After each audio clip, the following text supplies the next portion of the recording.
यस्त्विन्द्रियाणि मनसा नियम्यारभतेऽर्जुन कर्मेन्द्रियै कर्मयोगम् असक्तः स विशिष्यते नियतं कुरु कर्म त्वं कर्म ज्यायो ह्यकर्मणः शरीरयत्रापि च तेन प्रसिद्धेद कर्मणः यज्ञार्थात् कर्मणोऽन्यत्र लोकोऽयं कर्मबन्धनः तदर्थं कर्म कौन्तेय मुक्तसङ्गसमाचर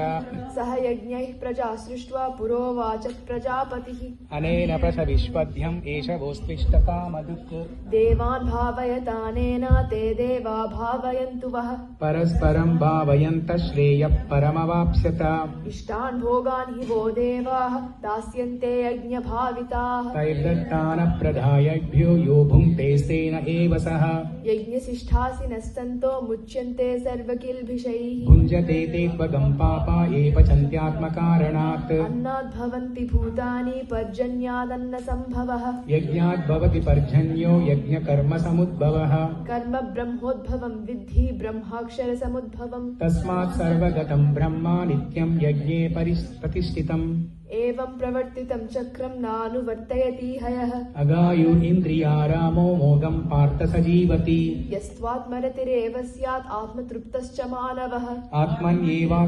सन्तुष्टा तस्य कार्यं न विद्यते नैव तस्य कृतेनार्थो नाकृतेनेह कश्चन न चास्य सर्वभूतेषु कश्चिदर्थव्यपाश्रयः तस्मादसक्तः सततं कार्यं कर्म समाचर असक्तो ह्यचरन् कर्म परमाप्नोति पूरुषः कर्मणैव हि संसिद्धिम् आस्थिता जनकादयः लोकसङ्ग्रहमेवापि सम्पश्यं कर्तुमर्हसि यद्यदाचरति श्रेष्ठः तत्तदेवेतरो जनः स यत्प्रमाणं कुरुते लोकस्तदनुवर्तते न मे पार्थास्ति कर्तव्यं त्रिषु लोकेषु किञ्चन नानवाप्तम् अवाप्तव्यं वर्त एव च कर्मणि यदि ह्यहं न वर्तेयं जातु कर्मण्यतन्त्रितः मम वर्तमानुवर्तन्ते मनुष्या पार्थ सर्वशः उत्सीदेयुरिमे लोकाः न कुर्यात् कर्म चेदहम् शङ्करस्य च कर्तास्याम् उपहन्याम् इमा प्रजाः सक्ताः कर्मण्य विद्वांसो यथा कुर्वन्ति भारतः कुर्याद् विद्वांस्तथा शक्तस्तिकीर्षुर्लोकसङ्ग्रहम्